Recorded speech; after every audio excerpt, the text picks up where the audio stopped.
Dear DJ Cory, types ang best friend ko, ang boyfriend ko.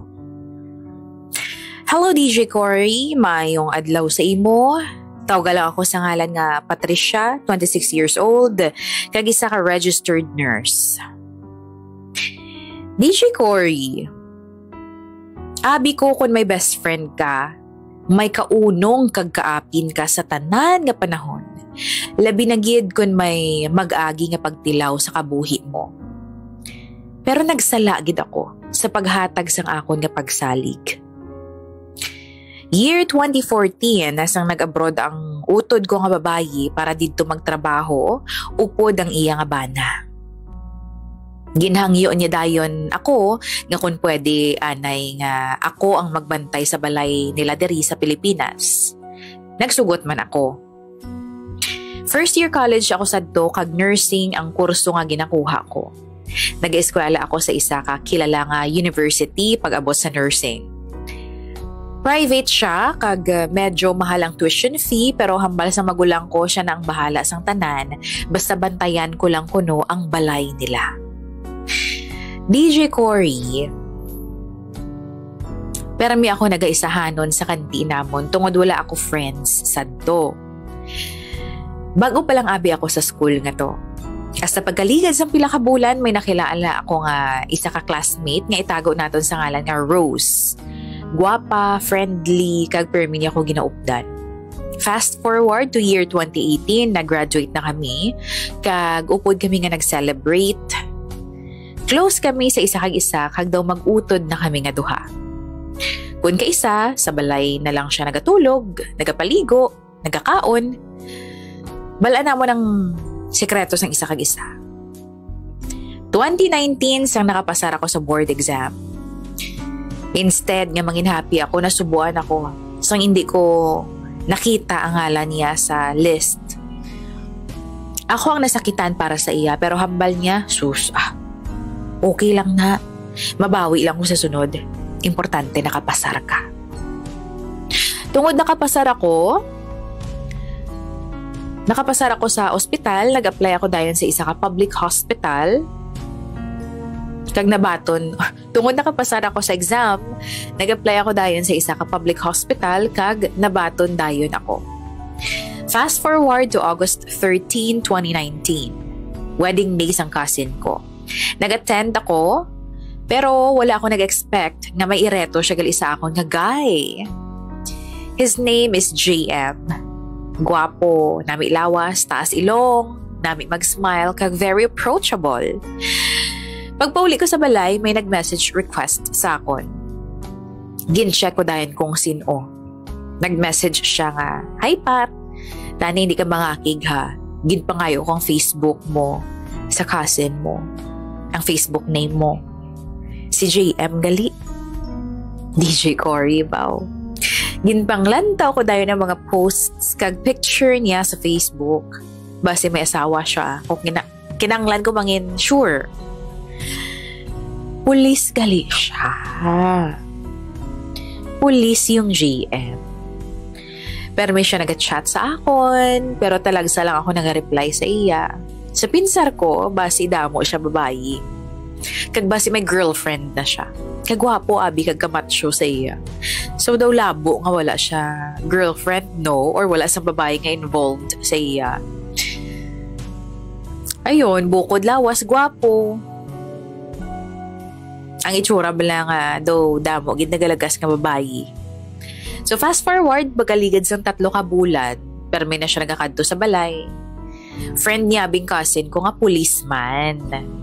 Pero may kami nagagwa hasta nga nangaluyag siya sa akon kagin sabat ko man siya dayon. Malipayon kami sa amon nga relasyon. Palangga namo ng isa kag isa, pero may niya ako ginasugat sa trabaho kagin pakilala niya ako sa mga ginikanan niya. Mabuot man ang parents niya. Solo siya abi nga anak, ganigin kabig man ako nga anak sang parents ni GM. Swerte ako katama sa iya tungod mabuot siya nga klase sang tawo. Isa ka adlaw, istorya ako ni Rose, ang best friend ko. She told me kung ako sa imo, hindi ko na pagbuyan si GM. Super gwapo, Abby. Natulala ako sa ginahambal sang best friend ko, DJ Cory. Balaan ko nga madamo sang babae nga naluyag sa boyfriend ko. Kaya makita ko sila nga ara sa messages niya. Pero hambal niya sa akon, ako lang kuno sapat na. Kaya hindi siya kuno gusto nga may masakitan nga tao. Amo man ako sa iya, ginaako ko nga damo man ang nagapangaluyag sa akon. Pero wala ko labot sa ilatanan. DJ Cory, sang nagkadto kami sa isa ka beach resort tungod holiday ato. Aksidente ko nga nakita ang messenger ni Rose. Nakita ko sa chat list ang ngalan sang boyfriend ko. Ginbuksan ko dayon. Kabalo ka, DJ Cory. Nga sala ang ginhimo ko. Nagbalaan ko man. Nga sala ang manghilabot sa privacy sa ibang nga tao pero hindi ko mapunggan ang kaugalingon ko sa panahon nga ato. Nakita ko ang convo nila sang best friend ko. Hinali lang ako nadulaan sang gana ka gusto ko na lang magpauli. Nagkadto ako sa water pool nga may ginauyatan nga baso sang wine.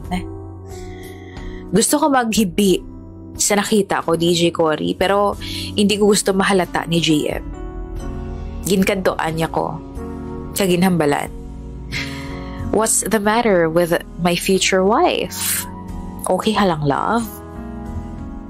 Nag-smile ako sa iya, pero deep inside masakit, DJ Cory. Kilala isang boyfriend ko ang personality ko. Wala untat ang pamangkot niya kung anong natabo nga daw wala ako naga-enjoy. Hindi man daw ako amusina kung updanay kami. Fast forward, DJ Cory. Ginbali wala ako na lamang nakita ko tungod palangga ako ang best friend ko. Kaya hindi ko gusto nga maguba ang pag-updanay namon. Yes, nasakitan gid ako sa mga nakita ko tungod ginaguba niya ako sa boyfriend ko. Nga tani ko no, siya na lang ang naging girlfriend sang boyfriend ko. Pero palangga ako sang boyfriend ko. Kag wala siya nagpati sa pagpangguba ni Rose sa akon. March 2020, sanggin kasal ang isa namon ka-friend. Invited kami. DJ Cory, isang nagkadto kami sa venue, nakita sang duha ko ka mata. Ang boyfriend ko kang best friend ko. Sakay isang boyfriend ko, sa iya car ang best friend ko nga si Rose. Hambal sang boyfriend ko. Naghambal daw ako kay Rose nga sugaton siya. Kag i-meet na lang ako sa venue, which I never did. Pero hindi ko gusto nga magubang moments ang friend damon, so pa-smile-smile na lang kami nga duha. Pa-smile-smile lang ako sa best friend ko. Sa natapos ng kasal, daw gusto ko na huyapan ng best friend ko pating boyfriend ko. Isang nagsinukmaanay na, ginako sang best friend ko nga gusto niyang boyfriend ko. Pero hindi ang boyfriend ko sa iya, kay palangga gid ako sang boyfriend ko.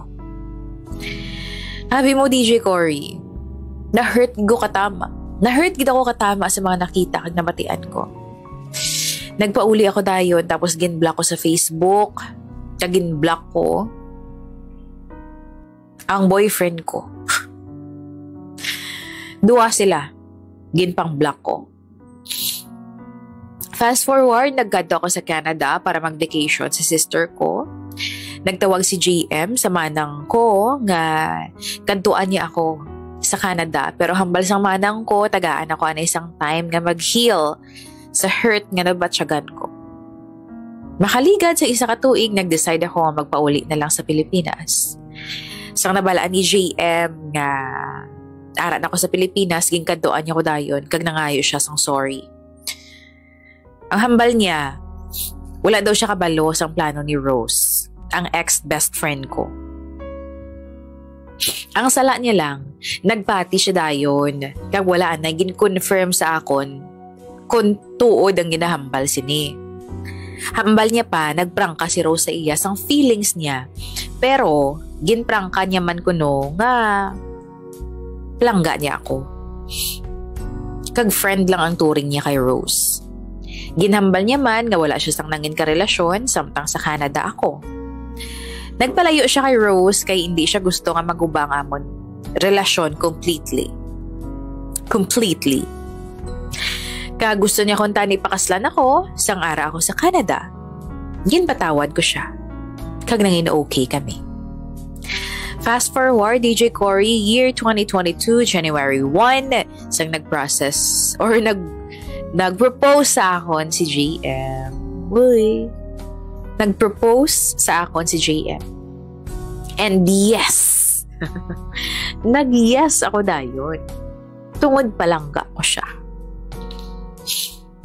Nagbakal si JM sang balay para sa amon samtang ara ako sa Canada. Nagpakasal kami sang February 20, 2022. Kag sa subong, may baby na kami nga ginpanganak sang October 18, 2022. Ini ang love story namo ni JM nga jutayan lang maguba sang anaconda na best friend ko.